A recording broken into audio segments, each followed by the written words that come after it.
Querida comunidade conquistadora, bem-vindos a mais um episódio. Estou com Jorge Cantero, bem-vindo, como está? Obrigado, feliz por estar aqui. Igualmente, sei que foi uma jornada esse trânsito da cidade do México, mas estamos aqui.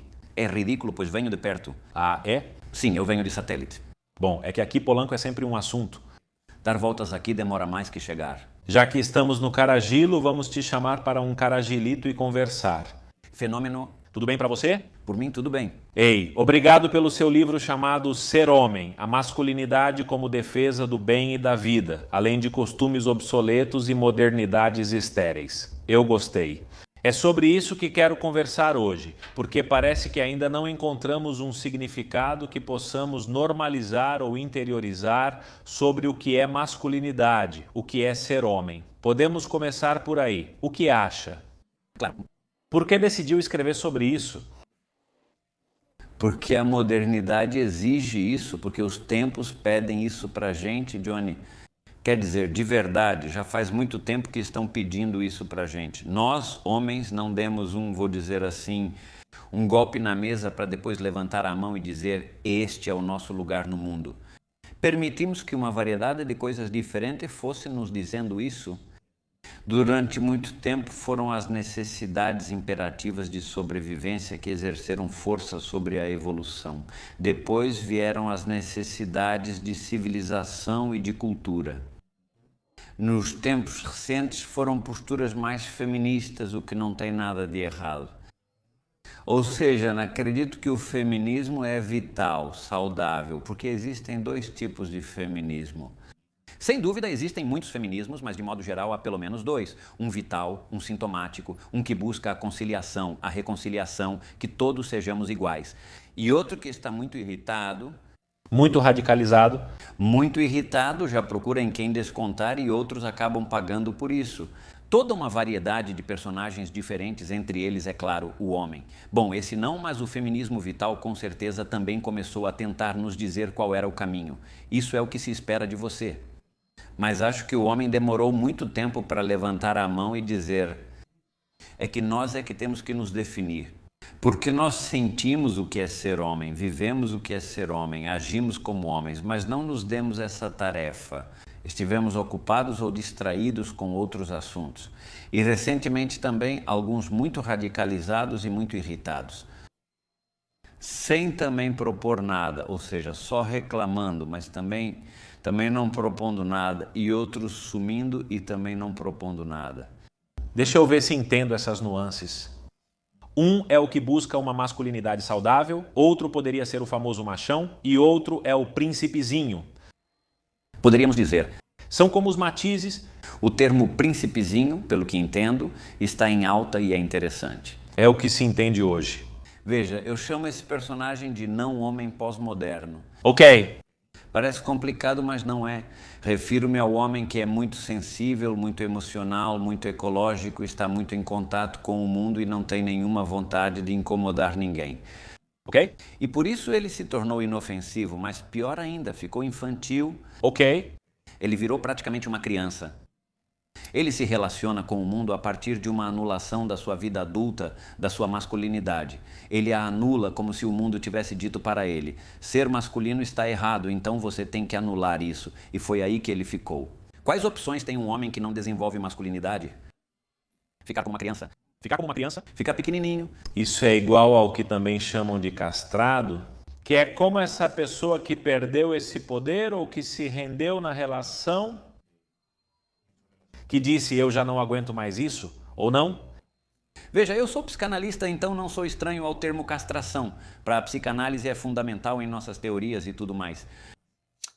Não diria que é o castrado, porque a castração implicaria um exercício de eliminação, digamos, de maneira radical, violenta, do falo. Ok? O falo na psique é como, de fato, o poder, mas também está muito ligado ao pênis. Eu não chamaria de castrado, porque não gostaria de ir por esse caminho. Eu preferiria chamar de anulado, empobrecido, ok, diminuído, extremamente juvenil. E há um ponto também muito importante, extremamente individualista. O nome pós-moderno, de fato, é extremamente individualista.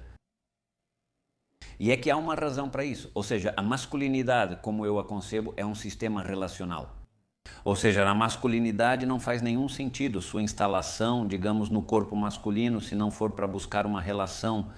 Certo? O homem, através da masculinidade, ela se relaciona com o mundo, com outros homens, com crianças, com mulheres, claro, com o ambiente ao redor. É um fenômeno relacional que te permite cumprir com sua função a partir de um turbo-individualismo. Você não se interessa em ter uma relação próspera com o mundo, você se fecha, fica isolado, se retira e que se dane. Esses dois personagens, o não-homem pós-moderno e o macho, não querem um relacionamento. Ok? O macho só quer tê-la nos seus próprios termos. O macho é um indivíduo que não gosta de mulheres, que não gosta de outros homens, que não experimenta desejo genuíno, amor genuíno por essas pessoas e se fecha em sua bolha, onde ele quer ostentar todo o poder e domínio. Que aí poderíamos dizer que está mais voltado para a sobrevivência, como essa pessoa que vai no piloto automático e também não consegue se relacionar, por isso porque vai caçar o mundo, mas não para se relacionar e não para gerar harmonia. Que interessante o que você acabou de dizer, caçar o mundo. Sim, faz muito sentido para mim e acho que sim. No final do dia, para você ter um macho, isso é algo que eu repeti muitas vezes nessa jornada, é preciso destruir uma criança inocente. Quer dizer, ninguém nasce macho, certo? Ninguém. Pode ser que você nasça com predisposição a ser mais competitivo, mais agressivo, mais extrovertido, mas o que se chama de macho, ninguém nasce. É preciso destruir uma criança inocente, envergonhá-la até o seu núcleo, deixá-la sem opções, afastá-la de toda a sensibilidade, de toda a estética. Mas então, é aqui que tudo se configura, você estende a mão para ele. Ou seja, o grupo tem que estender a mão e dizer, mas existe uma alternativa para pararmos de te encher o saco, que é você se tornar macho como a gente. Entre para o clube. Assim, essa criança ferida tem uma escolha. Então eu sobrevivo se me tornar como vocês, como você disse. Deixo de me sentir envergonhado, deixo de me sentir diminuído e encontro uma comunidade. Sim, uma comunidade nojenta, mas ainda assim uma comunidade. Uma comunidade que não quer se relacionar com ninguém além do poder. Claro. E como isso se manifesta na realidade? É aquele famoso bullying para não ser vítima de bullying? Por exemplo, ou eu falo de sexo de forma misógina porque na mesa vão rir de mim se eu falar de coisas mais equilibradas? Claro. Ok. Os trocadilhos sem sentido algum, os pais que abusam e maltratam seus filhos. Tire minhas botas, mariquita. Não seja mariquinha, não chore. Claro. E assim, né? A iniciação masculina que é te levar para o strip club, é te levar para as prostitutas. É toda essa objetificação constante do outro. Ok? O machismo é essa objetificação contínua do outro, onde a outra pessoa não pode ser vista senão como uma coisa que se usa. Ok. Não é só contra a mulher. Quero deixar claro, todos acham que o machismo é só contra a mulher, mas além de ser óbvio, ele afeta todos. Vai contra também outros homens, porque não é como se os homens também não fossem objetificados. Sim, claro. Ao zombar, desvalorizar ou fazer piadas idiotas com eles, quando... E vai contra eles mesmos também, porque não se conectam. Sozinhos eles sabem que algo não está certo, mas é por isso que você vê o macho relacionado ao álcool se anestesiando ou com prostitutas. Ele não consegue se conectar para um relacionamento, então precisa pagar. Como ele pode? Como sustentar esse macho recalcitrante de quem falamos? Como ele pode sustentar um relacionamento onde é amado? Como ele pode estar em todos os relacionamentos? Isso você sabe, eu acompanho o seu conteúdo há muito tempo. Obrigado, igualmente. E eu adoro quando você fala sobre o amor bonito, você sabe disso perfeitamente. Um relacionamento de casal saudável tem a capacidade de sustentar a crise e o conflito do outro. Ou seja, em determinados momentos, cada um vai passar por momentos terríveis. Depressões, ansiedades, conflitos, doenças, cirurgias... E o outro vai ter que te apoiar porque te ama. Claro, ele não vai resolver por você. Ele te acolhe, impede o fogo de crescer, te ajuda e acompanha. No caso do macho, ele é sustentado por obrigação, por medo, por terror, por angústia. A família está ali para suportar um sistema incrivelmente frágil porque tem medo do que pode acontecer. O macho é sustentado porque se tem medo das consequências, não porque se ama. Ok, isso é muito interessante. Então, temos um perfil do macho muito claro, que é alguém que basicamente usa ou impõe o medo para se relacionar, para ser respeitado. Se relaciona muito a partir desse ponto, tipo, banal, né? E não consegue essa conexão nem consigo mesmo, nem com os outros. Digo só recapitulando um pouco, é uma pessoa bastante desconectada da sensibilidade, da harmonia e tudo mais. Por outro lado, você menciona um menino chamado Príncipe, que você definiu como Não homem pós-moderno? não homem pós-moderno. Esse menino, como ele lida com suas emoções, como uma criança birrenta ou como... Ele lida com elas buscando continuamente intermediários. Ei, A característica fundamental de uma criança é que ela não pode se virar sozinha. de acordo. Ela precisa de intermediários que a aproximem do mundo material e do mundo das relações. A criança levanta a mão e diz, por favor, socorro, porque eu não posso comprar coisas, eu não posso me virar sozinho, eu não posso me relacionar. E seus intermediários, de preferência seus pais, fazem com que ele possa, ao mesmo tempo em que vão lhe dando ferramentas, contém sua ansiedade e tudo mais.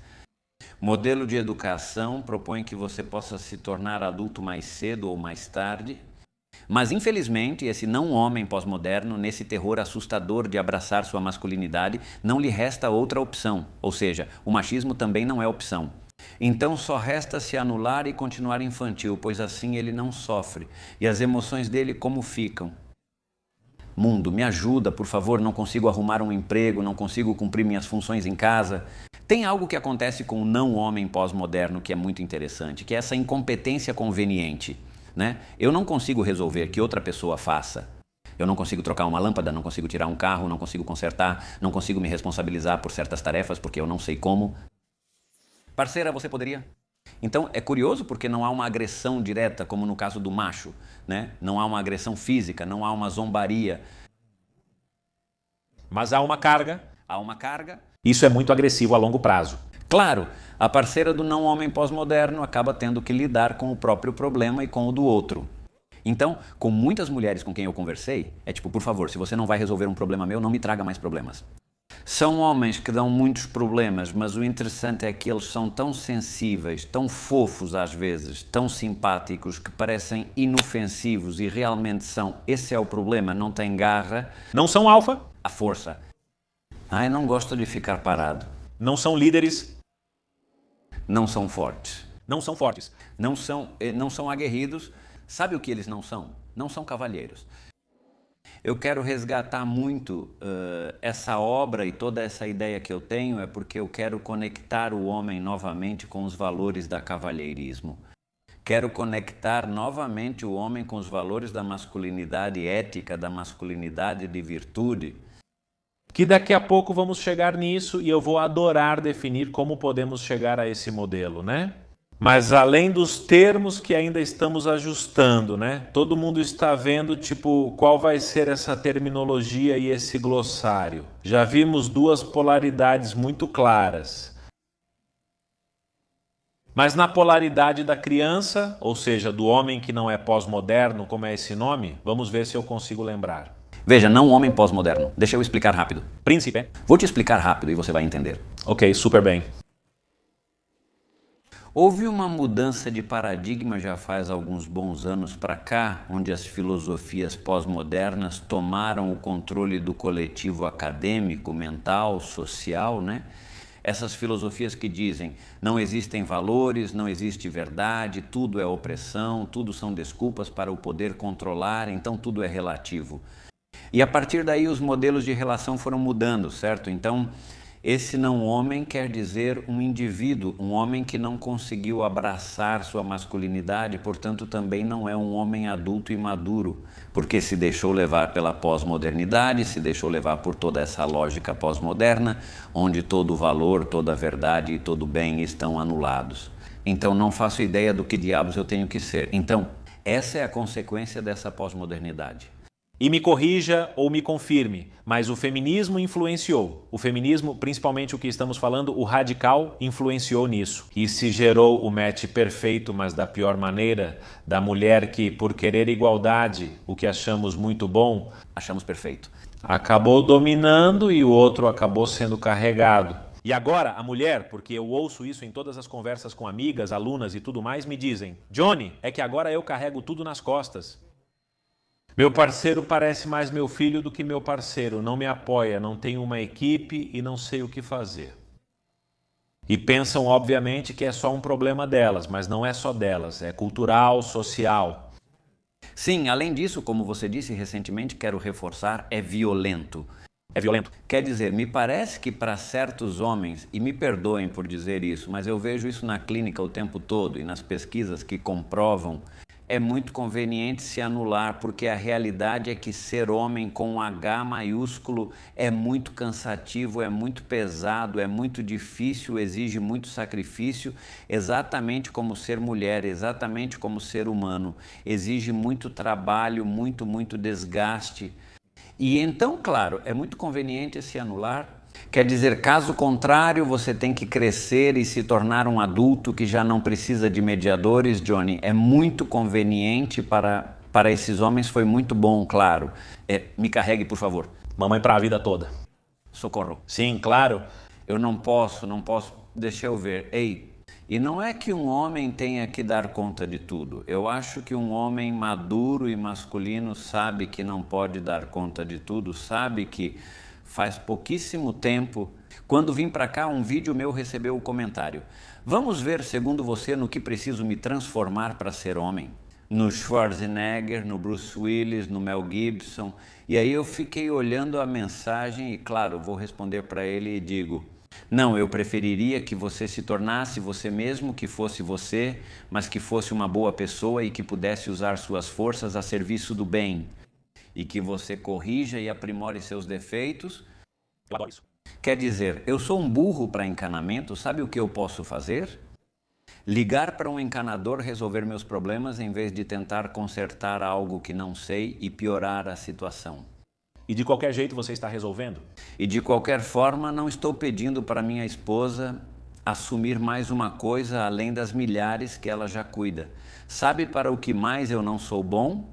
Para consertar carros, não sou nada bom com trabalhos manuais que exigem esse tipo de engenharia e força.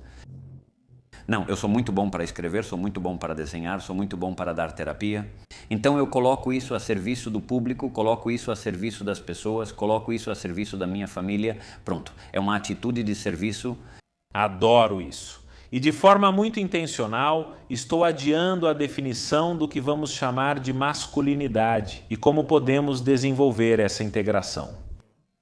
Porque eu quero primeiro desmistificar muitas coisas. Beleza, eu adoro isso. E entre elas a masculinidade tóxica. Ah, qual é a dessa parada? Detesto esse termo com todas as minhas forças. Você menciona isso aqui no seu capítulo 1. Sim, olha, como acontece com muitas coisas, Johnny. Acho que o que aconteceu aqui é que havia uma boa intenção, que se distorceu muito rapidamente quando se polarizou e radicalizou. Vamos ver. Desculpa, vou me desviar um pouco e já volto. Tudo bem? Perfeito. Um JPG ou um MP3 é um arquivo compactado, você concorda? Sim. Se eu tenho que transmitir, eu tenho que enviar para alguém um arquivo WAV, que é de alta qualidade, de áudio, ou um FLAC, nunca vai passar por um WhatsApp, nunca vai passar pelas redes. Bom, surge o MP3U, você se lembra naquela época quando precisávamos compartilhar áudio? O que é um MP3? É um arquivo de alta qualidade comprimido. Como se faz essa compressão? Tirando partes, né? Qualidade? Sim, diminuindo a qualidade ao tirar partes. Quando você ouve, alguns sons ficam estranhos, né? Não está tão bom, mas ainda dá para ouvir a música. Acho que com muitas ideias acontece a mesma coisa. São ideias complexas que na hora de transmitir para todo mundo vão perdendo qualidade. A masculinidade acaba tão comprimida que vira um arquivo corrompido, algo que nem sabemos mais o que é. O famoso telefone sem fio. Acho que os gringos não tinham uma palavra para se referir ao machismo, talvez male chauvinism, e aí inventaram toxic masculinity. E está muito bem para designar as características dos homens machistas, violentos, narcisistas e hiperindividualistas que fazem mal à comunidade. Perfeito, mas aí as ideologias pós-modernas pegaram isso para dizer, pronto, o homem é o inimigo. O homem já vem com defeito de fábrica, já nasce com problema, já vem corrompido desde que abre os olhos porque tem masculinidade tóxica. E então, a partir disso, se impõe outra, digamos, outra norma silenciosa ao nosso redor. Como o homem já vem com defeito de fábrica e problemático, sua única aspiração é não ser tóxico, não ser venenoso. Ou seja, se um homem desenvolve masculinidade, cuidado, porque então ele vai desenvolver estoicismo, vai desenvolver competitividade, vai desenvolver autoridade, vai desenvolver o desejo de enfrentar as coisas, vai desenvolver o desejo de proteger e vai desenvolver menor aversão a correr riscos. Não podemos permitir que o homem faça todas essas coisas, porque é isso que o torna mau. Masculinidade tóxica. E então, instituições como a APA, Associação Psicológica Americana, lançam seu guia para tratar crianças e adultos masculinos. Dizem que o homem não deve desenvolver tudo isso, pois é perigoso. Mas essa é a essência da masculinidade. Todas essas coisas que eu disse são a essência da masculinidade. E até existem artigos acadêmicos onde você pode encontrar um termo chamado sexismo benevolente.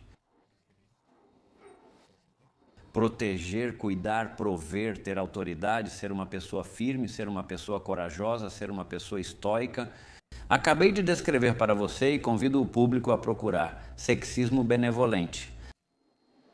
O interessante é que, em uma grande quantidade de estudos, podem procurar também, a imensa maioria das mulheres prefere homens que têm traços desse chamado, mal chamado, sexismo benevolente, até mesmo as mais feministas. Porque estamos perdidos na tradução. Ou seja, é uma questão de palavras que realmente já nos confunde. É que isso que chamam de masculinidade tóxica para mim não existe e o sexismo benevolente é um termo muito mal colocado aí. Ou seja, não é verdade. Um homem que faz todas essas tarefas, sério mesmo que ele é sexista? Para mim, um homem sexista é aquele que objetifica. É um homem que zomba, é um homem que ataca, é um homem que abusa. Total. Isso é sexista, mas um homem que protege é sexista? Em que planeta? Mas aqui vem uma paradoxa bem interessante porque durante muito tempo ensinaram ao homem, você tem que ser forte, não chore. Seja líder, produza, blá blá blá, seja forte, esse é o significado de ser forte. Mas depois, para poder se relacionar com o mundo, você tem que ser vulnerável, tem que se conectar com suas emoções, tem que conseguir se comunicar, tem que saber dizer.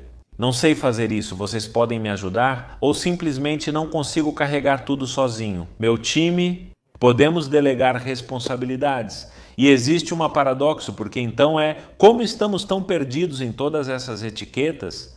Quero ser forte, mas não dou conta sozinho. O mesmo ocorre com as mulheres. Quero sentir, mas aprendi a não demonstrar. Então, como podemos lidar com isso? Sabe, uma pergunta que eu faria é, em que época se pediu ao homem todas essas coisas? E por que se pediu ao homem todas essas coisas? Aqui podemos procurar conspiração, podemos procurar patriarcado ou podemos ser sensatos e entender como o ser humano evoluiu. Ou seja, cada ser humano quer dizer, você, eu, todos nós que estamos aqui, os que estão nos ouvindo, possuímos exatamente o mesmo corpo que nossos ancestrais remotos de milhares de anos atrás. Temos as mesmas emoções, o mesmo cérebro, a mesma capacidade intelectual dos nossos antepassados de milhares e milhares de anos atrás. Temos um cérebro paleolítico, certo? Mas evoluímos muito. Um animal que não tem nenhum milhão de anos na Terra não tem nenhum, pois somos uma espécie jovem, não é? Essa paz e prosperidade que nos cerca com tudo, e guerras e tudo mais, e o desastre que aparentemente existe no mundo, vivemos uma época de prosperidade e conforto como nunca antes. Como nunca antes. Claro, nessa época, né, claro que é importante que o homem saiba comunicar suas emoções e saiba se mostrar vulnerável e emocional. Mas me pergunte, há 500 anos, há 600, há 1000, quando o homem competia com todo mundo e você não podia nem mesmo dizer aos seus irmãos, olha, estou triste porque até seu irmão podia ser um competidor que destruísse seus recursos, que destruísse sua família, claro, que te matasse. Ou seja, vamos simplesmente para a época do Velho Oeste, nem precisa ir tão longe, 1800 e pouco, onde ainda a lei não está tão, digamos, generalizada, nem é tão eficiente a ponto de realmente poder garantir que ninguém vai tirar suas posses e que existe um corpo de leis que vai protegê-las. Se tiver um problema, ligue para o 911 ou outro número e diga: roubaram minhas cabras. Quem tinha que defender suas cabras? Quem tinha que defender suas filhas? Quem tinha que defender seus filhos? Você com sua pistola, porque não havia um corpo de lei que os defendesse. Então, naquela época, não era muito conveniente você sair por aí mostrando suas emoções, sabe? Totalmente. Mas, claro, agora sim, o problema é que existe uma regra na ética que é fundamental, Johnny.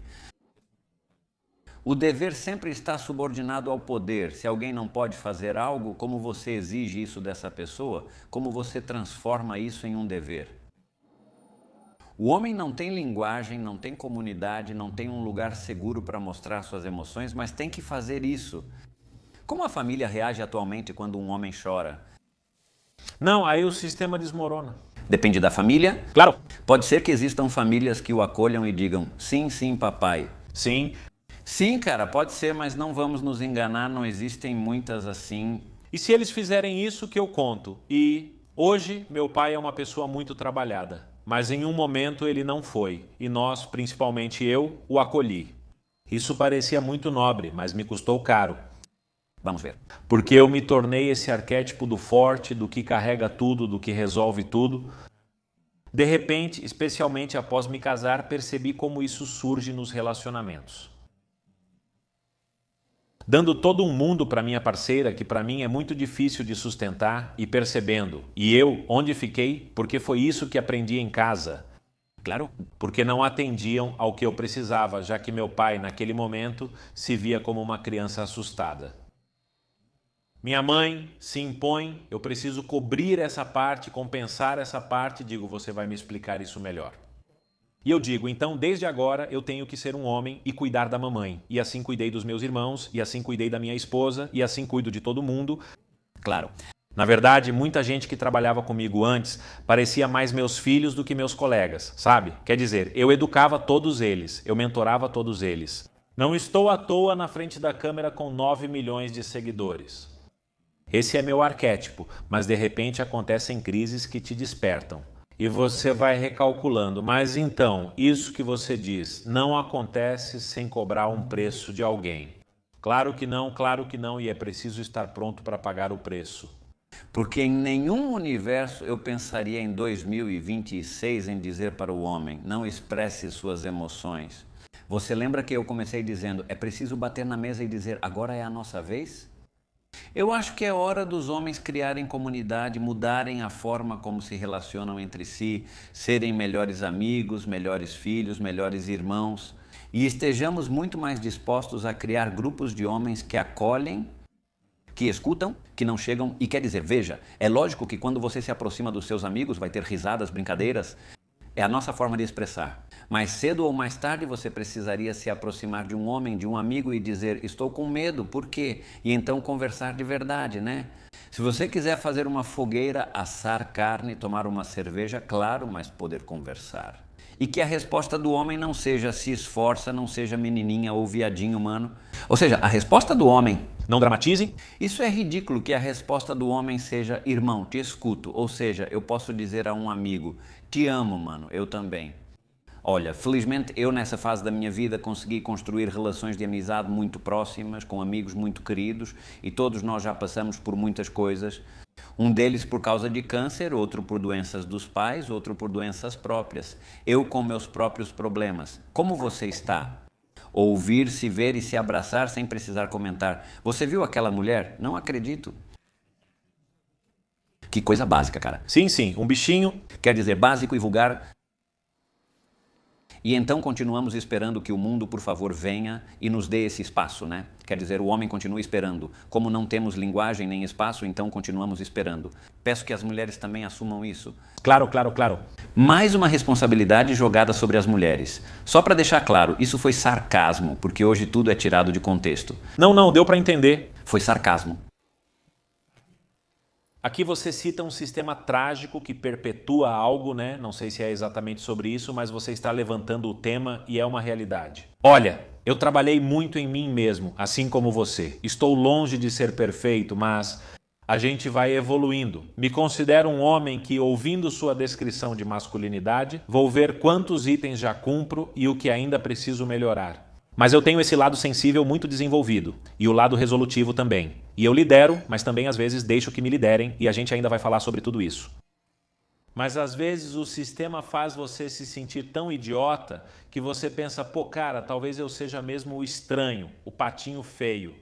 Isso ocorre, por exemplo, numa conversa com um amigo, quando você diz: estou passando por uma situação no meu relacionamento e tento ser fiel, mesmo vendo outras mulheres. Não brinca, não vá contra o sistema, me dizem. Para de agir assim porque você vai acabar prejudicando todo mundo. Então esse tipo de coisa, alguém com a autoestima um pouco mais baixa pensa: estou fazendo tudo errado. Claro. Estou perdendo coisas por ser como sou. Não estou sendo um bom homem por ser como sou. É isso. Então, que difícil, e aqui vou mencionar a programação que trazemos desde 1800 ou antes. Viver com uma programação de 1800, que tínhamos que defender nossas ovelhas quando estamos na época mais confortável de todas. Então, por que as pessoas não despertam? O que está acontecendo que com tanto conforto, com tanta coisa onde podem se expandir e não serem apenas uma parte deles? Por que preferem continuar assim? Porque despertar é caro, é custoso, e não estou falando de dinheiro. Bom, também é custoso em tempo, é custoso em esforço. Veja quanto tempo nós dois estamos conversando e estamos cada vez cavando mais fundo e cada vez mais fundo. Isso vai ser só a ponta do iceberg para os homens que estiverem nos assistindo. Homens que buscam uma masculinidade saudável precisam pesquisar, ler, trabalhar em si mesmos e enfrentar o mais difícil. Como já dizia Freud, pensar, porque pensar implica fazer uma dialética, implica se enxergar, ver seus erros, ver seus acertos e fazer um conjunto. E ter que encarar o que você disse antes, nem tudo eu faço bem. Eu também machuco minha família. Na terapia isso acontece comigo com muita frequência. Olha, atenção, e eu machuco minha família não quer dizer que é a única coisa que eu faço. Eu faço talvez um monte de coisas bem, mas depois me vejo na terapia que as pessoas chegam e me dizem: olha, está acontecendo isso, minha esposa, meus filhos estão me tratando dessa maneira e eu estou muito confuso. Faço um trabalho de rapport e empatia, mas cedo ou tarde sempre solto a bomba. E você? O que acha que poderia estar fazendo para provocar essa reação? Já parou para pensar em como você fala, que palavras usa, como agiu, como deixou passar certas coisas? Como... bom, agora que você fala, olha, eu fiz isso e aquilo, então você também está criando uma série de precedentes que você não está percebendo. É mais fácil dizer: minha esposa se cansou de mim, minha esposa se entediou, minha esposa não me procura. E eu sempre digo para as pessoas: sua esposa não é sua fã, sua esposa não é sua admiradora, sua esposa não é sua líder de torcida. Sua esposa é a pessoa que mais vai te confrontar na vida, é a pessoa que mais vai te forçar a se enxergar. E sem querer, viu? Claro, é por puro amor. Por puro amor. É por amor, necessidade e sobrevivência. Precisamos ser uma equipe onde ambos reconhecem seus defeitos. Então, funciona bem esse lance. Mas então, isso é muito caro. É mais fácil passar de MP3, é mais fácil passar informação comprimida. Onde agora temos redes sociais e temos TikTok. E então, bom, nós dois também estamos participando disso. Mas passando informações muito mais complexas, mas é muito mais fácil passar informações simples. E claro, e validar, né? Eu mereço, eu mereço. O TikTok me diz que eu mereço. O que você faz para merecer isso? Ou você descarta os problemas, pois todos pertencem ao homem ou à mulher. Você tem problemas, ninguém te dá bola. Olha que interessante, né? Você não consegue encontrar um par nunca, ninguém te dá atenção, todas as mulheres te rejeitam. Deve ser porque as mulheres são umas malvadas. Não, peraí, e você já olhou para si mesmo? Você já olhou para si mesmo? Tem um personagem muito mal interpretado, que não vou dizer que não é conservador, porque é sim, e ficou muito radical com o passar dos anos. Ele se chama Jordan Peterson. Jordan Peterson, toda a comunidade dos Red Pillars adora ele, não sei porquê, porque Jordan Peterson é o mais distante de um Red Pillar que existe, né? O mais distante. Ele defende muito o direito dos homens, mas é bem distante. E bom, Jordan Peterson diz: olha, camarada, se todas as mulheres te rejeitam, o problema é você, não elas. 100%. Tem algo que você não está fazendo direito. E então, isso eu adoro, porque ninguém para pensar. Eu já me desenvolvi, já me civilizei, já li um pouco, já entendi o que as mulheres querem. As mulheres são as que vão comprar meu produto, então estou Estou disponibilizando para elas de uma forma que elas tenham vontade de comprar? Agora também tem um problema aqui, e é preciso dizer, em um mundo que acabou com toda a forma de galanteria, em um mundo em que um elogio é visto como uma forma de sexismo e machismo, em um mundo em que ligar para uma pessoa e convidá-la para sair é considerado um atrevimento, o homem já quase não tem como dizer a uma mulher gosto de você. Não há muitas formas, não me ocorre. Um mundo onde não se pode pagar contas, convidar alguém para sair ou dançar sem riscos por vários motivos. Um mundo em que ser, insisto, cavalheiro e galante é um sinal de opressão. É complicado dizer para uma mulher, eu gosto de você, e nós, homens, não temos muitos meios. Não, olha, quando conheci minha esposa em um café, a primeira intenção era eu chegar e falar com ela. A estrangeira, em Cancún, com a fama que o México tem de perigos e tudo mais. Por causa dessa informação que eu trago de forma inconsciente, falei para minha irmã, me ajuda a chegar perto, fala alguma coisa sobre o tênis dela. Imagina só como a gente já traz essas limitações que mesmo podendo dar a volta e manipular o sistema para alcançar o objetivo, já perdemos. Ou melhor, vivemos com medo. Homens e mulheres. Homens e mulheres. E então entramos nessas paradoxos. E não sei se estou me desviando, espero que não. Onde, e me desculpem as mulheres, não falo de todas, só das que fazem isso. Muito específico. Sempre falo isso às minhas alunas, pois elas dizem, Jomi, só atraio pessoas interessadas em sexo e relações casuais. Eu digo, olha, podemos entrar nas suas feridas de infância, mas a primeira coisa que podemos fazer é, vamos olhar seu Instagram. Se todo o seu Instagram são fotos mostrando o bumbum, então o homem, com a mente pequena dele, pensa que quando te encontrar vai ver o bumbum, né? De uma forma bem simples, dito assim. Mas se ele vê que você é uma mulher que vai além só do bumbum, provavelmente vai te procurar por outros motivos. Mas elas se decepcionam porque projetam uma coisa e, de repente, se decepcionam porque o que atraem é justamente aquilo que projetam. Ou seja, o espelho mostra isso para elas. Então, de que maneira nós, como os homens, estou falando, como sair disso? Porque é um jogo que nós dois estamos alimentando. Ou seja, as mulheres, algumas não todas, têm uma hipersexualização e também o homem objetifica. E eu não sei... Mas nem todos somos assim? Não. Estamos julgando todos assim. Quem quiser jogar nesse tabuleiro, que jogue. Mas como saímos daí, de onde você fala, e começamos a fazer melhor? Ótima pergunta, provavelmente é o ponto central dessa questão. Vou te dar outro exemplo que parece diferente, mas se relaciona com o que você disse. Ok. Vamos a uma academia comum, ou seja, a moda em uma academia é totalmente clara, a moda de como os homens se vestem, como as mulheres se vestem.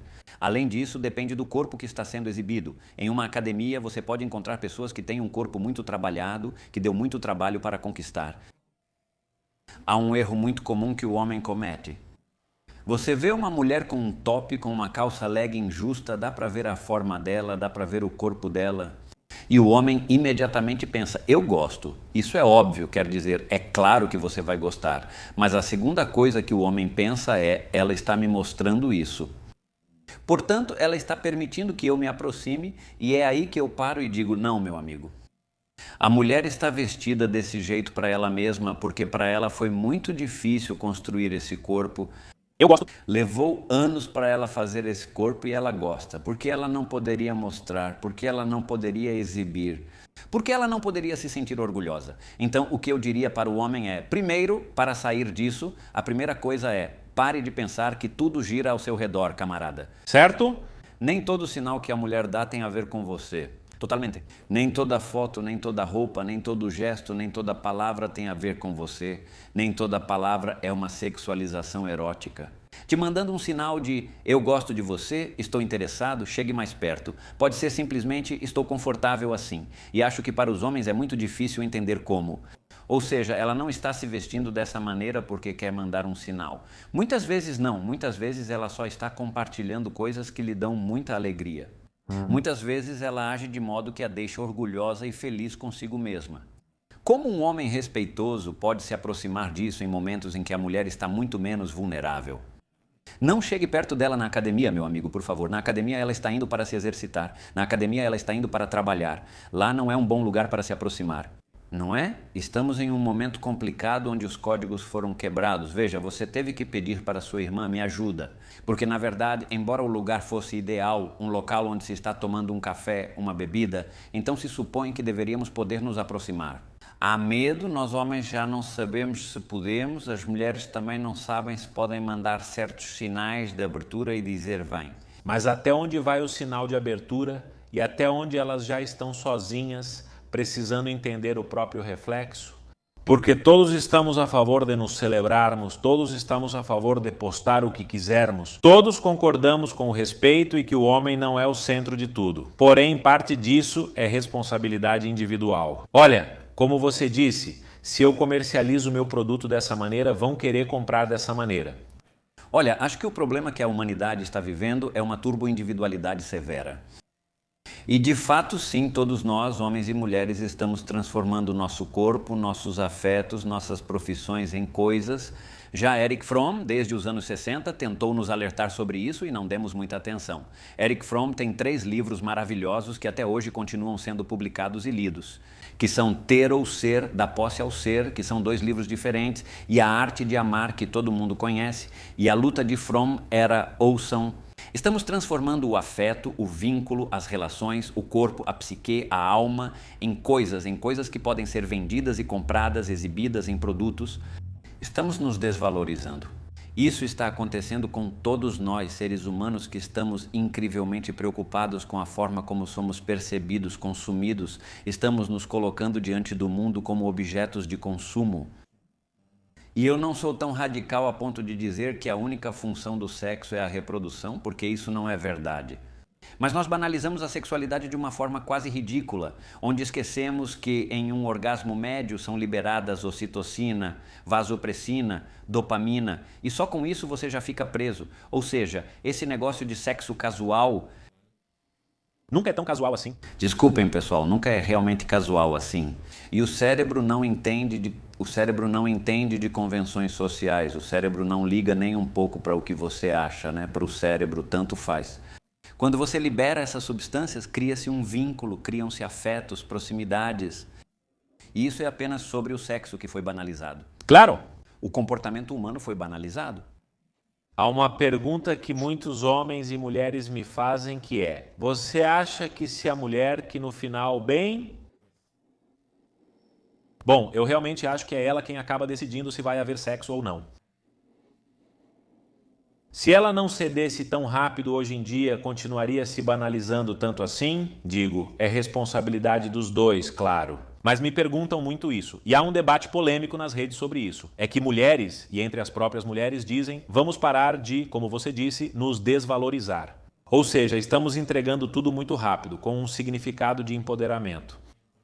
E o homem sentou e disse: bom, já tenho tudo, para que vou me esforçar, para que vou trabalhar em mim, para que vou querer se a recompensa já está comigo? Pelo menos a mais primitiva que esses machos ou príncipes procuram, né? De que maneira você acha que isso está afetando ou acha que não é tão relevante? Acho que tudo é relevante. Quer dizer, olha, minha causa, meu objeto de estudo são os homens. Quero ser delicado e específico com isso. Não posso responder à sua pergunta porque com certeza eu não sei.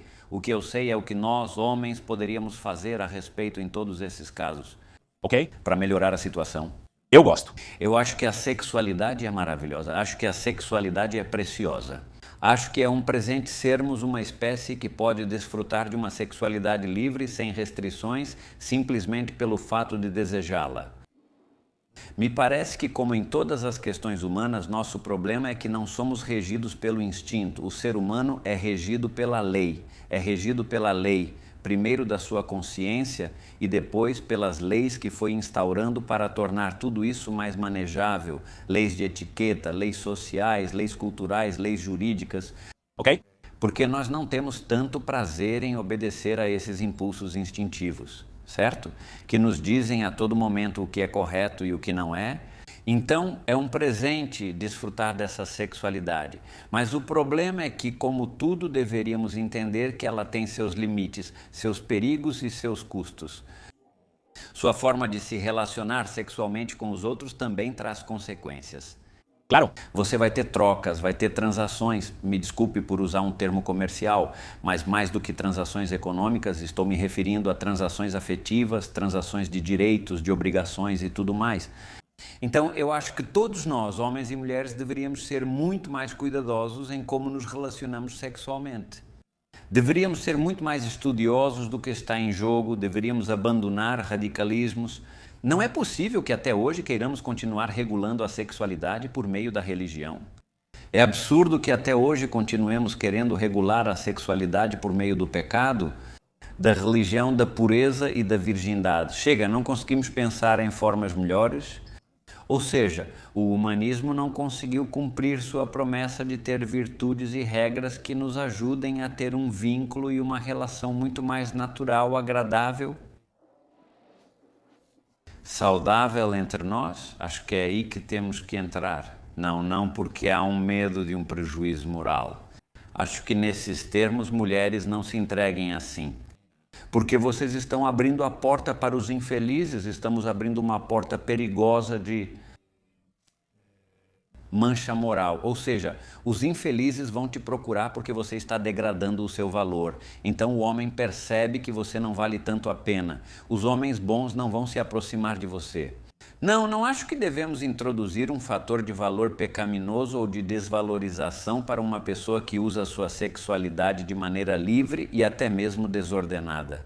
Acho que devemos introduzir um valor mais relacionado à perigosidade emocional, à saúde emocional e ajudar as pessoas a entender que a forma como você se relaciona sexualmente com os outros diz muito sobre como você cuida de si mesmo, emocional, física e mentalmente. Adoro. Não importa o perigo de como o outro te percebe, o que importa é que você se sinta confortável, porque você é a pessoa que quer ser. Lá vem algo, me confirma ou debate comigo ou me corrija como você quiser. Mas para ter essa saúde emocional, mental e ter paz, é preciso ter congruência. Idealmente. E quando você diz que quer uma coisa, mas todo o seu ser te leva para outra, então há um choque de realidades.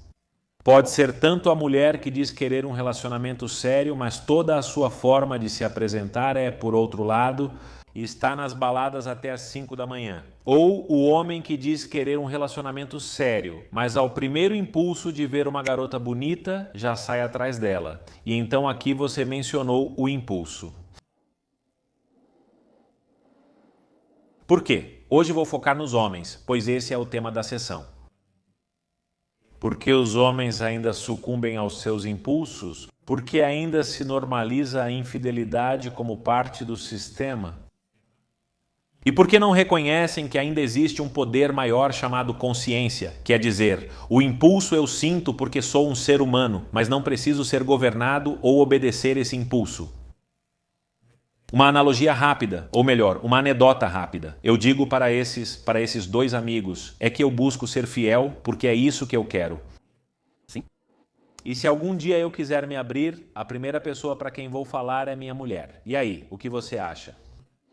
Como buscamos opções? Poxa, foi como se eu tivesse dito que ia contra tudo o que eles acreditavam. Bom, foi assim que eu falei. Eles brigaram comigo, mandaram eu ficar quieto. A Matrix, né? Você não pode acordar, porque obriga todo mundo a acordar também. Me identifico muito com você, pois passo por situação semelhante. Sou casado com minha única namorada. Uau! Eu sou casado com minha única namorada.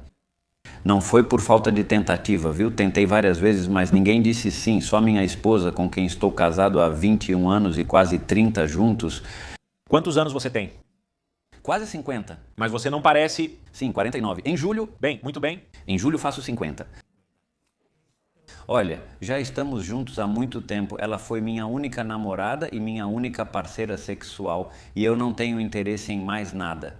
Você é um cara estranho. Tem uma peculiaridade aqui. Vou te fazer uma pergunta rápida para tentar responder. Pense em um direito humano básico que você tem. Um direito humano que você possui. A liberdade? A liberdade, né, é um direito básico de todos os seres humanos, certo? Sim. O que ocorre quando alguém retira sua liberdade? Há um choque. Há um choque porque estão quebrando um direito básico. O que acontece quando algo é um direito? Ele é exigido. Você tem direito a receber um salário por um trabalho. Se eu estou desempenhando um trabalho para você e há um contrato envolvido. Bem, mesmo que não houvesse, há um contrato. E você tem que me pagar. Meu direito é que você me pague. Seu direito é que eu cumpra com. Bem, no momento em que foi dito ao homem que a sexualidade é um direito, tudo mudou. Mãe, porque então agimos como se nossa sexualidade fosse uma obrigação e um direito. Nos relacionamos com as mulheres como se fosse obrigação delas satisfazer nossa necessidade sexual.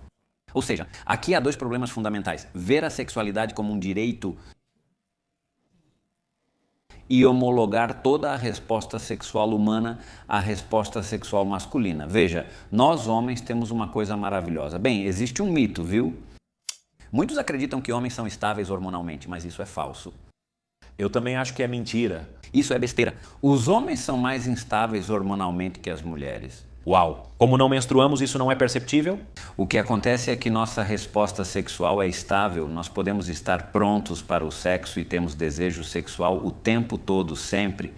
Ah, sim. No geral, às vezes não. Na verdade, isso é mentira. O homem não quer sexo o tempo todo, mas é frequente. Estamos mais dispostos. A mulher não. A mulher passa por um monte de diferentes fases hormonais ao longo de apenas 28 dias, um mês. E coitada, porque esses hormônios governam seu humor, seu desejo, sua aproximação e seu afeto. Mas é muito evidente, a testosterona nos homens não é tão evidente. Veja, simplesmente a testosterona no nosso caso, de manhã é de um jeito e à tarde é de outro. De acordo? Ou seja, em um mesmo dia temos mais ou menos testosterona. Você fica bravo, tem mais, se estressa, tem mais, fica deprimido, tem menos. E tudo isso pode acontecer em um único dia. Em um único dia, você pode querer matar alguém e amar outra pessoa no mesmo dia, no mesmo dia. De acordo? Ou seja, como homem, nossa testosterona é bastante instável. De acordo? Não somos assim, mas nossa resposta sexual é. Parece que a sexualidade social foi igualada à masculina.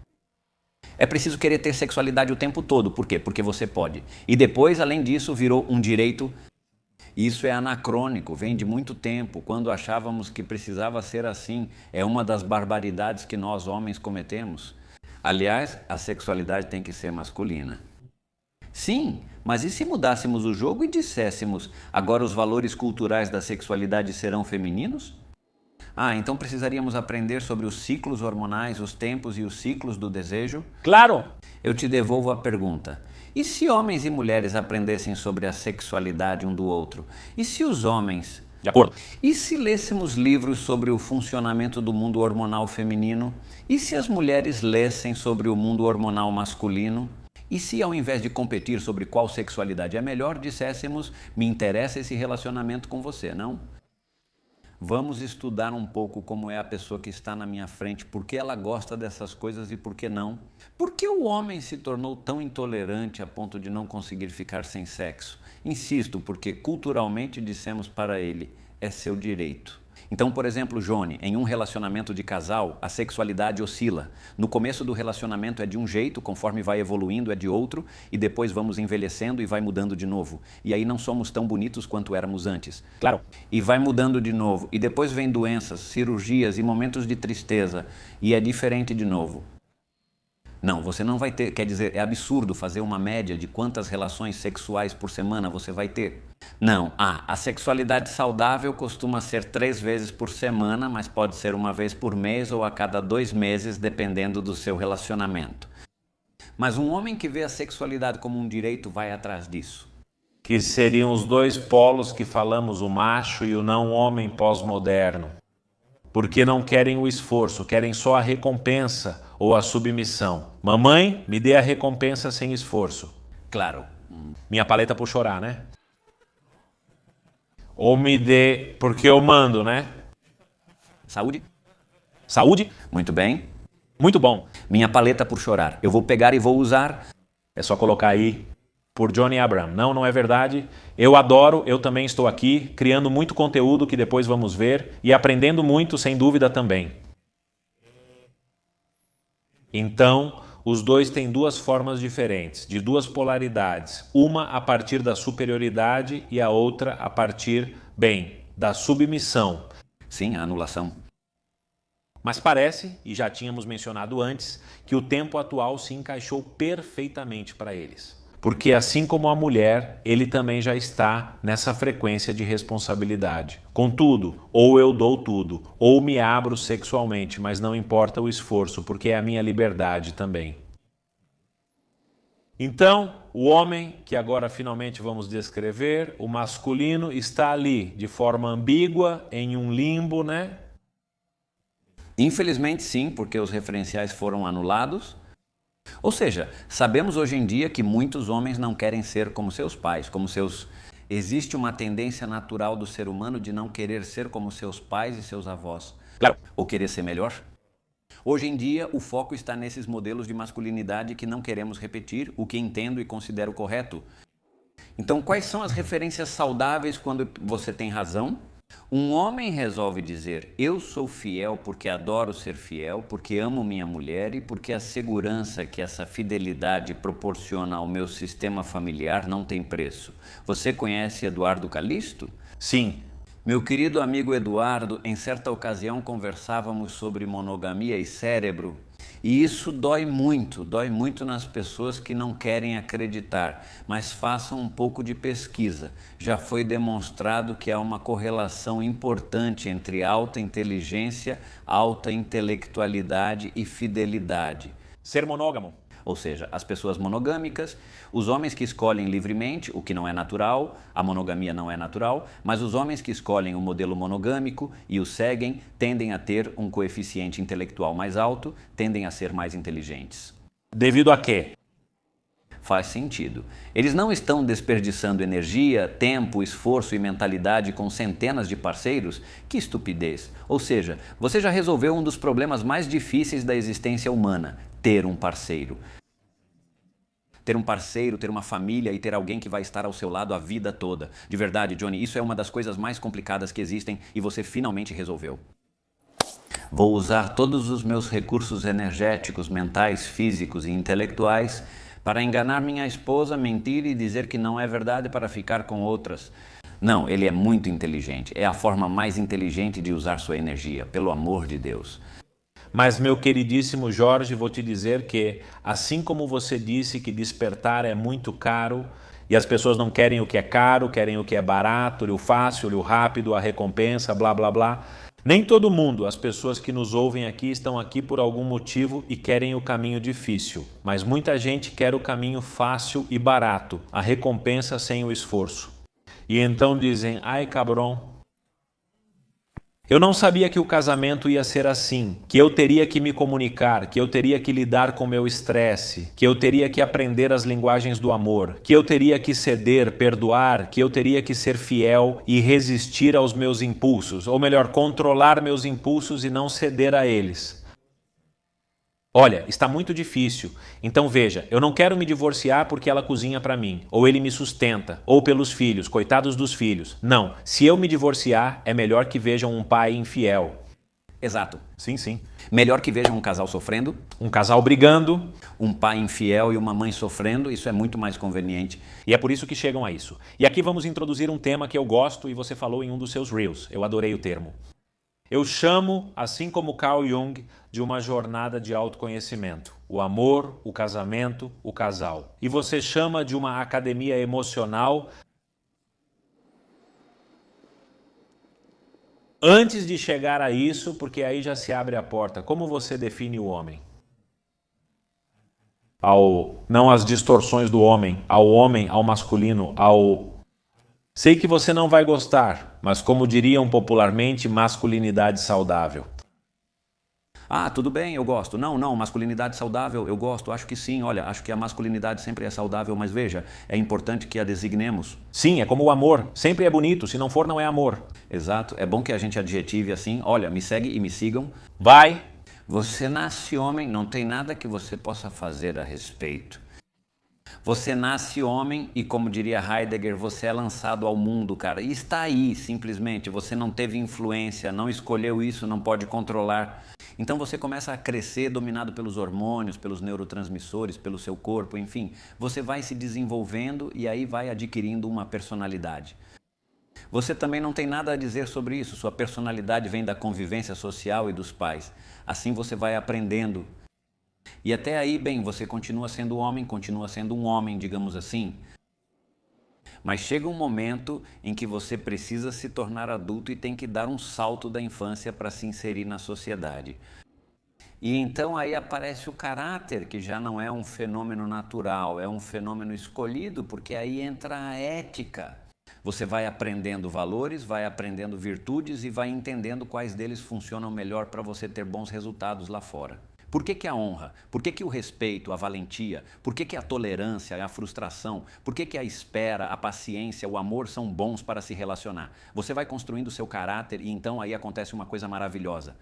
Você já não é mais alguém que simplesmente foi jogado no mundo, você desenvolve masculinidade e se torna um homem, um ser chamado homem. Alguém que tem consciência do seu lugar no mundo e que escolhe como quer se relacionar com o mundo. Isso é um homem maduro é alguém que descobriu o seu lugar no mundo, o escolheu e a partir de um modelo ético construiu o seu caráter. Então ele é bom para a sociedade, é bom para si mesmo, é bom para quem está ao seu redor. Não é só um acidente que aconteceu e pronto, e aí você cresceu de qualquer jeito. Não. É uma escolha que você foi fazendo aos poucos, porque foi refinando, cultivando, entendendo, lendo, se relacionando, obtendo resultados, aprendendo com esses resultados. E então, finalmente, quando você é adulto, diz, claro, sou um homem, porque me construí assim. Então, aqui quero que você entenda e que o público entenda que aqui existem dois fenômenos, um fenômeno filosófico e um fenômeno biológico. Veja, qualquer pessoa que nasce homem vai ser homem mais cedo ou mais tarde, ou seja, ponto final. Qualquer pessoa que nasce homem vai ser homem biológico mais cedo ou mais tarde. Mas não é disso que falo aqui, não me refiro a um fenômeno acidental, mas a um ser, uma forma de ser e de estar. Por isso eu recorri tanto à filosofia, porque é uma forma de se tornar pessoa, de se tornar homem, de se tornar valioso. E é para isso que serve a masculinidade. E como isso se vê na prática? Me dê exemplos do dia a dia. Tem o típico, eu sou homem porque sou o provedor, ou olha como agora eu sou um homem porque também sou sensível. E já falamos dessas duas polaridades entre o machão, o príncipe e tal. Como a masculinidade se manifesta na prática? Me corrija se eu estiver errado. Eu vejo como uma dança equilibrada entre vulnerabilidade, sensibilidade, profundidade, conexão emocional consigo mesmo e com os outros. E a força, a determinação, a capacidade lógica, muito se fala sobre isso e esses termos acho que já estão ficando um pouco obsoletos, não sei. Que você dance entre suas energias masculina e feminina, yin yang, mas que esteja completamente integrado. Porque como ser humano você tem as duas partes e te ensinaram, seja a se tornar apenas a parte forte e dominante, o macho. Ou não, isso já não funciona porque agora mandamos no outro extremo. Você fica aí sentadinho e não reclama, seja um menino, né?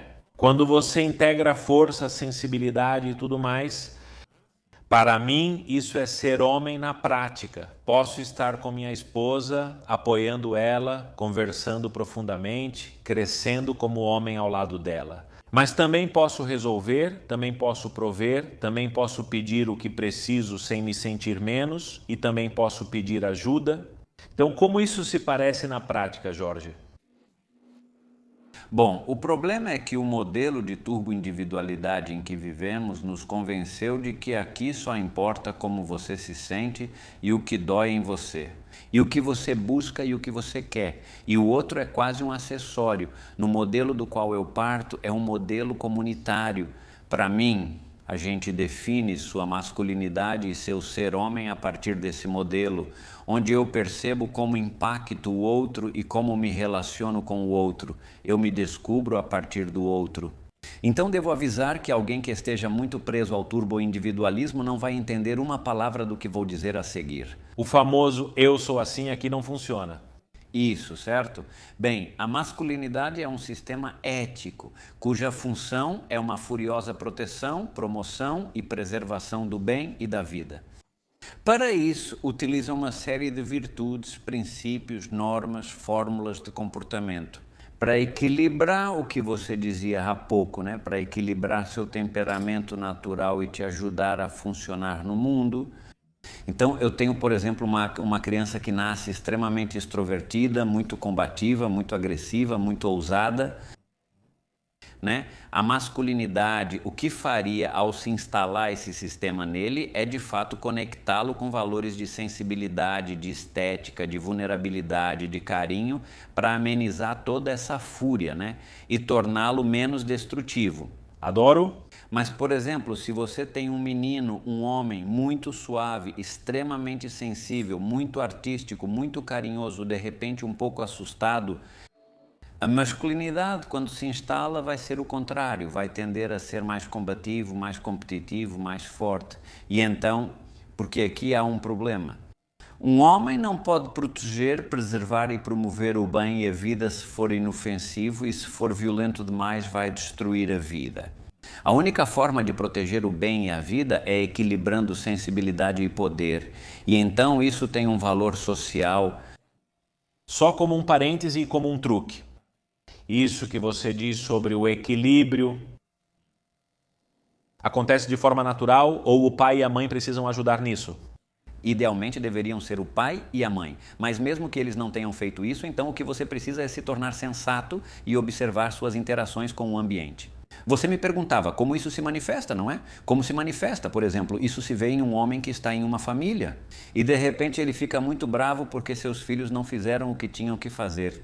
E então ele fica bravo, fica furioso, e dá um tapa aqui, e então seus filhos fogem assustados. E então sua esposa diz para ele, você está passando dos limites. E então ele percebe que está criando uma situação terrível. E pode dizer, deixa eu me acalmar e entender o que aconteceu? E então reparar esse vínculo, pedir desculpas, fazer terapia e tomar os medicamentos necessários. Conversar com a esposa e tolerar que te digam, você exagerou. Muitos homens dizem que precisam de autoridade, mas isso não significa assustar os outros a ponto de evitá-los. Autoridade não é afastar as pessoas. Ou seja, autoridade não é chegar em casa. E quantos filhos vão para o quarto dormir porque não querem ficar com o pai, porque têm medo dele? Não, se isso é masculinidade, não. Claro que não, isso é medo. Então, talvez ninguém tenha te ensinado isso, compadre, mas sua esposa está triste todos os dias, está brava com você todos os dias, já não sabe mais como se aproximar de você. Seus filhos têm medo de você, você briga na rua com as pessoas, tem fúria no trânsito, já brigou com alguém em outro carro. Mais cedo ou mais tarde você tem que parar e dizer, isso não está funcionando para ter relacionamentos saudáveis. Mais cedo ou mais tarde você tem que parar e dizer, aqui o elemento irracional sou eu. Então, como é na prática uma pessoa que toma consciência e diz, não estou obtendo bons resultados? Mas para isso temos que popularizar também como sociedade o valor do amor, o valor do vínculo, o valor da harmonia. E esquecer de vez essa guerra estúpida entre os sexos, onde é muito fácil dizer que o outro sempre tem culpa das minhas coisas. Já, por favor. Faz tempo eu te dizia que uma pessoa com um modelo muito turbo-individualista não ia me entender. Por uma razão simples.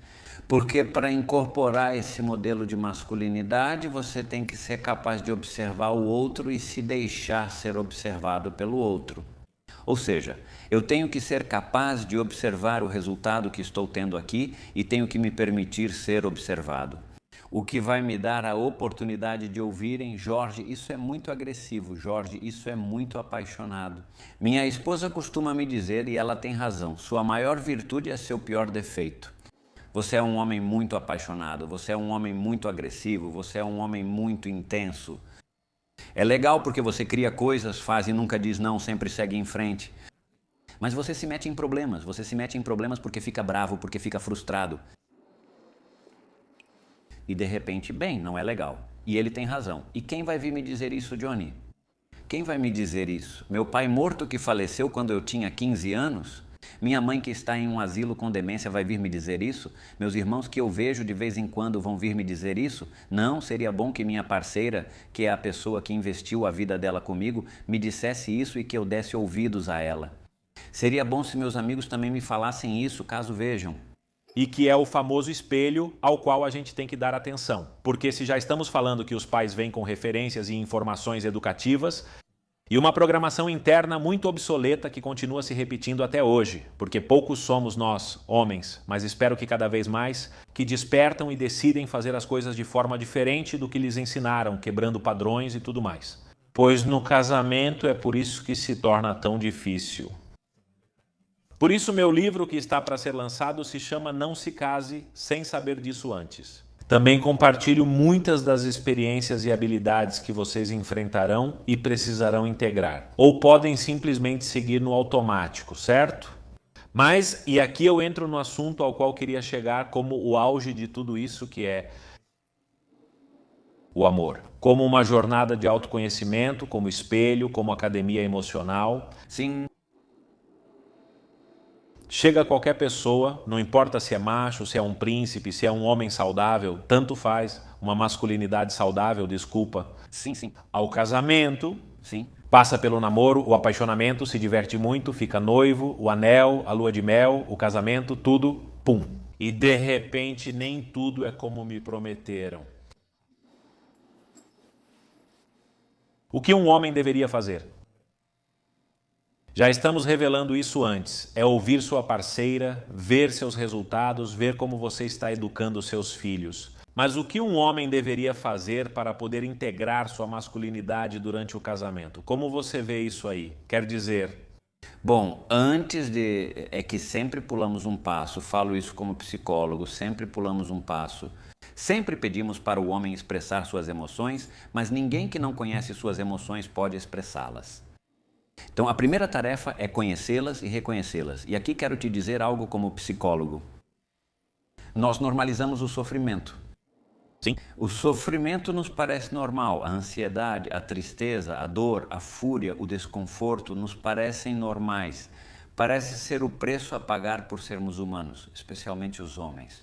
Porque como nosso dever e função é proteger, promover e preservar o bem e a vida, então isso quer dizer, essas emoções não importam, eu tenho que me sacrificar e me autodestruir no processo. Olha, compadre, a primeira coisa que você tem que fazer é prestar atenção às suas emoções. E eu te digo, se você está sofrendo, procure ajuda.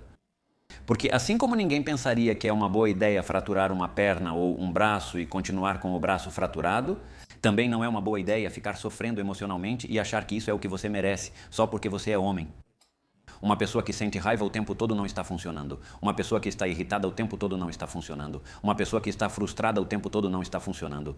Quem reclama de tudo nunca se satisfaz e tem problemas com todos ao redor não está funcionando. Então, a primeira coisa que eu pediria aos homens é observe-se, porque você deveria ter muito mais alegria, deveria ter muito mais felicidade.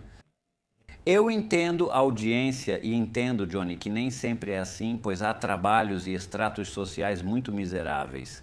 Há pessoas muito pobres, muito machucadas, muito feridas, para quem é muito difícil fazer essa pausa.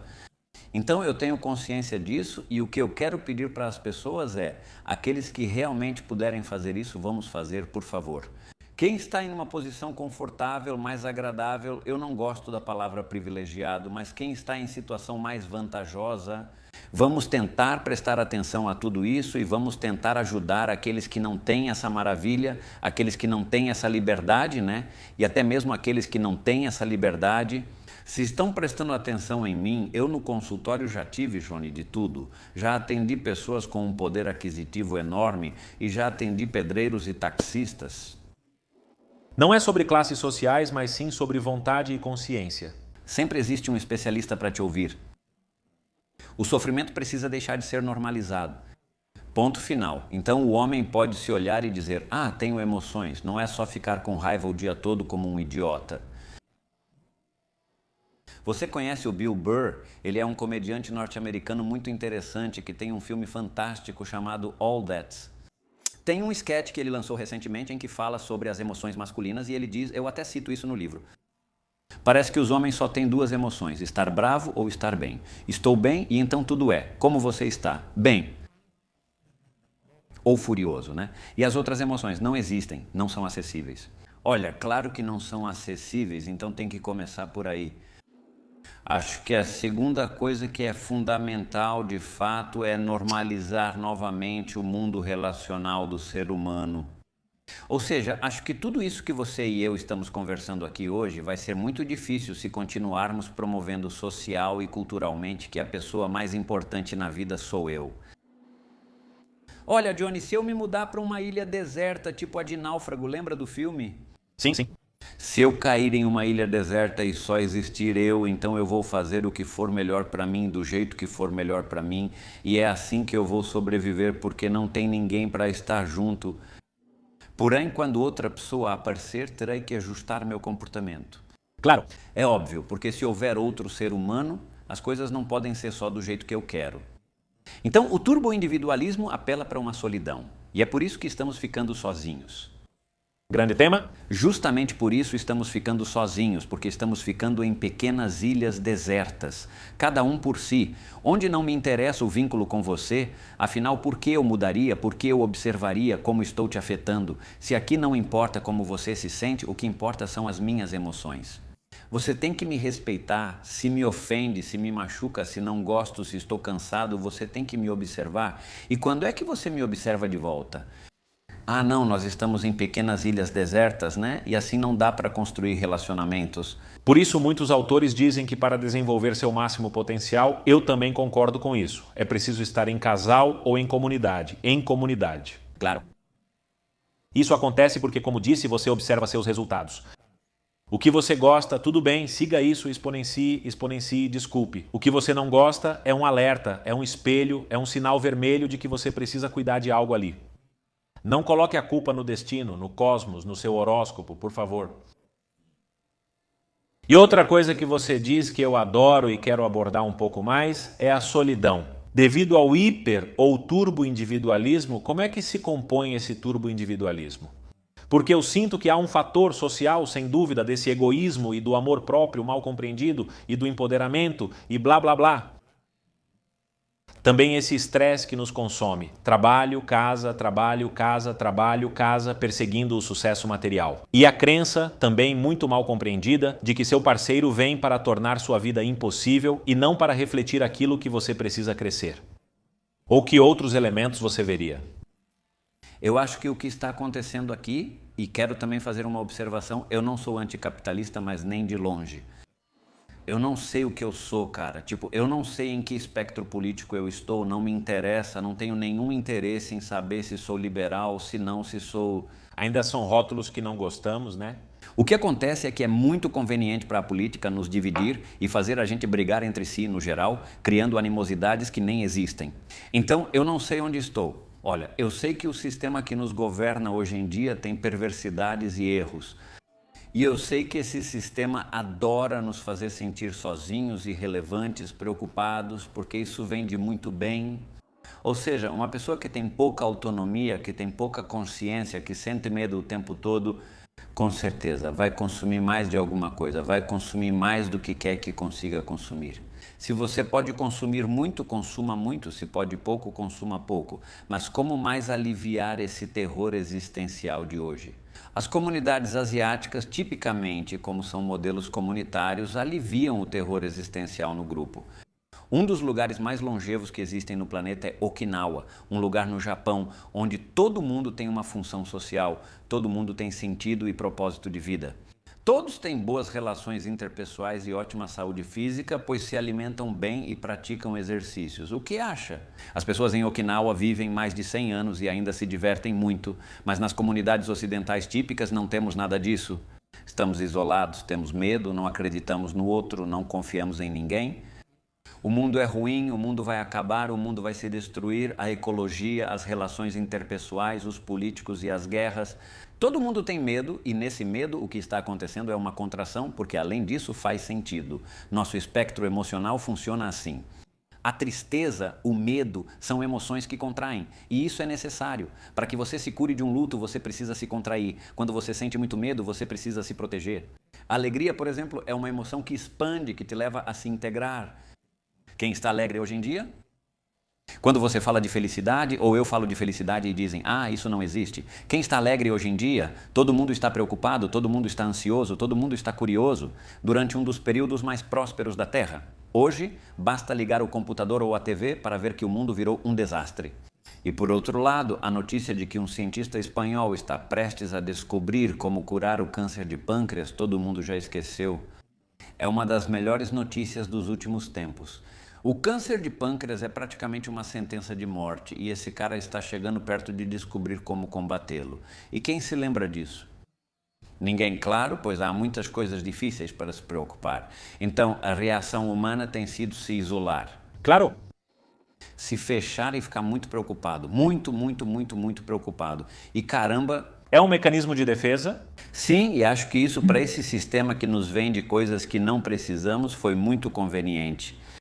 Acho que foi conveniente para esse sistema continuar vendendo besteiras que não nos fazem bem e ainda nos dividir. Não quero soar conspiratório, mas realmente acho que é vantajoso nos dividir e provocar brigas. Acho que é um bom negócio em muitos níveis, né? Político, ideológico, comercial. Que os sexos estejam brigando entre si até a morte, que as pessoas já não confiem mais umas nas outras, que já não estejamos dispostos a compartilhar recursos, conhecimento, inteligência coletiva. Acho isso gravíssimo. Gravíssimo. Faz sentido, sem dúvida. É um tema muito complicado, sobre o qual sabemos algo, não sabemos tudo e poderíamos especular muito, mas é responsabilidade de cada um como vive sua vida. No final, sim, temos certa liberdade nesse sistema em que vivemos e precisamos aproveitá-la. E temos muita consciência. Agora você fala que a comunidade e também no casal é algo que te leva a sentir plenitude, alegria, essas coisas, né? Sim. O isolamento por consumo ou por medo, desculpe. E todo esse consumo que nos leva, e como você menciona no seu livro, ao álcool, aos videogames, à pornografia e até mesmo ao suicídio. Você acha que isso também tem a ver com esse modelo em que, como já não existe uma comunidade onde temos um sentido e um propósito, mas estamos hiperconfortáveis, então simplesmente estamos levando a vida no automático, nos sentindo insignificantes e sem um significado para a vida? Você acha que tem algo a ver com isso? Ótima pergunta, com certeza sim. Hoje em dia, o ritual de iniciação médio para o homem é tirar a carteira de motorista e conseguir a permissão para beber álcool. Certo. Ficar bêbado e destruir o carro. Esse é o ritual de passagem da maioria dos homens hoje em dia e junto com isso a sexualidade desenfreada. Não é? Esse é o rito de passagem. Entendo que muitos ritos de passagem tiveram que ser eliminados, porque nesse sentido religioso, de repente, e em uma sociedade cada vez mais secular, acabam perdendo o sentido. Mas hoje em dia, o que diz para o homem, esta é a sua função, é por isso que precisamos de você? Quando, por outro lado, o que a sociedade está dizendo permanentemente ao homem neste 2026 é: você não serve, você não é necessário, não precisamos mais de você, você não serve nem para ser pai, você não serve nem para ser parceiro. O homem é descartável, é dispensável. Não, sim, com certeza isso dá muita vontade nos homens de dizer, ok, vou amadurecer, vou me tornar adulto, vou me tornar produtivo, vou me tornar útil para a sociedade. Não, me permita, por favor, é melhor jogar videogame e, desculpa-me, masturbar o dia todo porque é mais confortável. Nos faltam referências, nos faltam rituais, nos faltam grupos que digam ao homem: primeiro, você é necessário, precisamos de você de volta. Segundo, instrua-se, cresça e torne-se adulto. 3. Rituais que digam com toda clareza ao homem: você tem uma função, não precisa ser apenas guerreiro, caçador e amante. Existem muitos outros arquétipos, existem muitos outros papéis, existem muitas outras funções. São necessários os eletricistas tanto quanto os poetas, são necessários os músicos tanto quanto os pedreiros, são necessários os soldados tanto quanto os professores. Claro. Ou seja, todos eles são necessários e têm habilidades, recursos e talentos diferentes. Não é só guerreiro, amante e qual é o outro? E provedor, e caçador. Ou seja, veja, existem muitos outros arquétipos disponíveis. Claro. Mas então minha pergunta para o mundo é: queremos homens melhores? Vamos ampliar também um pouco o mundo do homem para que ele possa explorar como quer e como pode ser homem. e vamos confiar nele de novo e, por favor, vamos ajudá-lo a sentir se ainda é necessário, é que vamos, por favor, assista aos filmes, assista às peças de teatro, ouça as músicas. Cada vez mais você vai perceber que o personagem do pai, do professor, do homem é dispensável, é o vilão da história, não é? Voltando ao garoto que me disse, quer que eu seja como Bruce Willis? Uma parte de mim pensou que não seria tão ruim. Quer dizer, eu estava vendo uma foto da Vanity Fair, dessas que colocam todos os atores juntos, e eu disse para minha esposa ontem, poxa, meus heróis estão envelhecendo, né? Harrison Ford está bem velho, Bruce Willis tem demência e Sean Connery morreu. Ah, o hipermacho Sean Connery. Ele era um cara e tanto era um grande sujeito, o homem, não de outra época, mas era um grande sujeito. E agora, quem são nossos referenciais? Bad Bunny. Não, mãe, não chinfles nada contra Bad Bunny da minha parte, mas ou muito... Mas, bom, e nem me faça falar sobre o assunto do Super Bowl e essas coisas. Mudamos de James Bond para Bad Bunny. Você não tinha comparado assim? Ainda Daniel Craig? Sim, ainda. Eu gostava muito dele de... Olha, Daniel Craig é um James Bond interessante. Não é tão mulherengo, tem sentimentos, tem emoções. E muios homens disseram, é um castrado, né? Bom, era um homem sensível que mesmo assim te quebrava os dentes. Quer dizer, por favor, Daniel Craig te quebrava os dentes com uma tranquilidade impressionante. Quer dizer, é verdade, ele era um James Bond. Sim, duro, mas integrado. Muito duro. Menos cavalheiro. Mas ao mesmo tempo muito triste porque perdeu sua parceira. Total. E em um luto permanente em todos os filmes seguintes. Ele ficou de luto, o cara, em todos os filmes seguintes, quebrando dentes de todo mundo que cruzava seu caminho, né? Poxa, que bonito. Devíamos ser mais como Bruce Willis, mas sei lá, não sei. Mas a gente teria que ser menos bobos, o que a gente realmente deveria ser é menos ingênuo, menos bobo, menos tolo. Quem seria uma referência de... Desculpa. Concordo, é um chamado para acordar. Temos que ser menos idiotas e menos sentimentais. Há muitos anos, quando eu sonhava em escrever este livro, meu irmão mais velho e eu conversávamos. Por que o homem é visto como sentimental ou idiota, cara? Não existe um meio termo? Sim, de acordo, e realmente existe. Que bom que... Saúde. Dá para ver que ele é apaixonado pelo assunto e a gente também. E é verdade, ou seja, é verdade, a resposta está no meio termo e é o caminho que deveríamos buscar. Sim, um ponto saudável. Exato, mas a gente tende a ir para os extremos. E bom, esperamos chegar ao equilíbrio. Mas vamos continuar conversando. Eu, você, vocês... Eu acho que nós, nesse nível, tomara mesmo que possamos ser pioneiros. Referência, chame como quiser, exemplo ou pelo menos experimentos. Exato, que bonito. Pelo menos. Mas quem você diria que é uma referência, assim como falamos dos atores e tal, atualmente, de uma masculinidade bem integrada? Scott Galloway. Quem é? É um empresário norte-americano. Ok. Ele está fazendo muito trabalho sobre masculinidade. É um homem muito sensato, com uma visão de masculinidade muito plural, muito culto, muito estudado e traz mensagens muito boas para os homens. Procurem por ele, procurem na internet, ele se chama Scott, S-C-O-T-T Galloway, com G, e ele mesmo também acabou de lançar um livro sobre masculinidade, muito legal, que vale a pena. Outra referência é um psicólogo que está ganhando muito destaque nos Estados Unidos, que se chama Rob Henderson. Ele traz um modelo de psicologia baseado em algo que ele chama de crenças de luxo, as Luxury Beliefs. E ele está tentando se posicionar em um lugar mais ao centro, mais equilibrado. Ok. Fora de certas polaridades, e são dois homens muito reais. Ok. Que podemos acessá-los e dizer... Mas você acha? Depois vão dizer que são só estudiosos e pessoas muito sábias. Alguém ainda menos próximo? Menos estudado, porque veja, observe. Você não pode integrar sua masculinidade se não fizer um trabalho interior, ponto final. Se não desenvolver consciência e desenvolver ferramentas. Concordo. Mas você não precisa se tornar psicólogo, nem ser um especialista, filósofo, quem vem à sua mente. Assim podemos dar uma referência. Vamos pensar, porque tem que haver, senão estamos pioneiros demais. Meu veterinário dos meus cachorrinhos, o Dr. Solis, é um homem perfeitamente íntegro, é um homem sensato, amável, forte. Recentemente, um de nossos cachorrinhos faleceu. Minha esposa e eu gostamos muito deles. Um homem que não hesita em te dizer sinto muito, para confortar, dar dignidade aos nossos bichinhos, cuidar deles quando necessário e estar presente, ao mesmo tempo é um homem que pratica karatê e pode te dar uma surra se quiser. Um dos meus melhores amigos, que se chama Jesus Leiva, também pratica jiu-jitsu, ele pode te virar do avesso se quiser. Mas ao mesmo tempo é pai e marido, está criando 2 filhas maravilhosas. É um homem confiável e acessível, sempre disposto a aconselhar. Outro amigo querido é Tomás Strasberg. Ou seja, a gente vê eles em muitos lugares. Na parte de trás do livro tem uma parte onde eu digo, e onde estão os homens bons? Abra os olhos, eles estão por toda parte, mas a gente não os procura, né? Seu pai, avô, aos quais temos tanta urgência de superar que nunca paramos para perguntar, ei, você tinha medo? Sim. Quando você era jovem?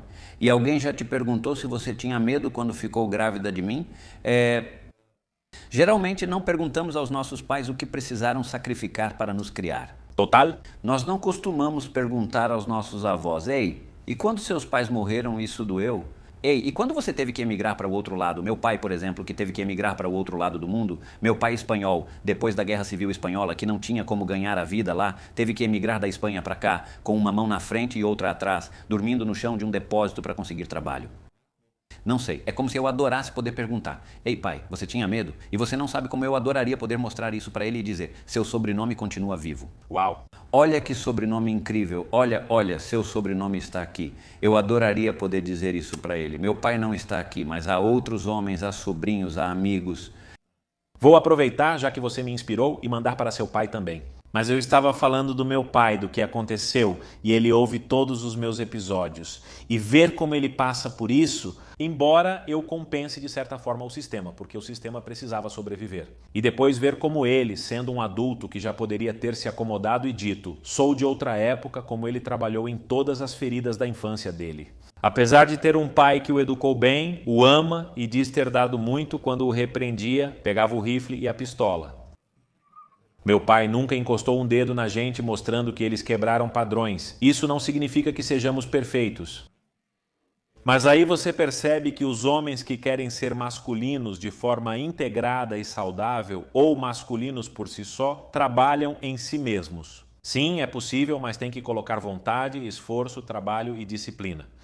Então, isso vai para todos que foram homens o suficiente, sensíveis e parceiros para que pessoas como nós estejamos aqui. É isso mesmo. E os que não foram, bem, eles vão saber, mas cabe a nós quebrar e curar. Para finalizar, uma última pergunta. E você mesmo disse, mas é a que todas as minhas amigas me fazem o tempo todo. Johnny, é que você me diz que existem homens bons, é que você me diz que existe um amor bonito. Onde estão os homens bons?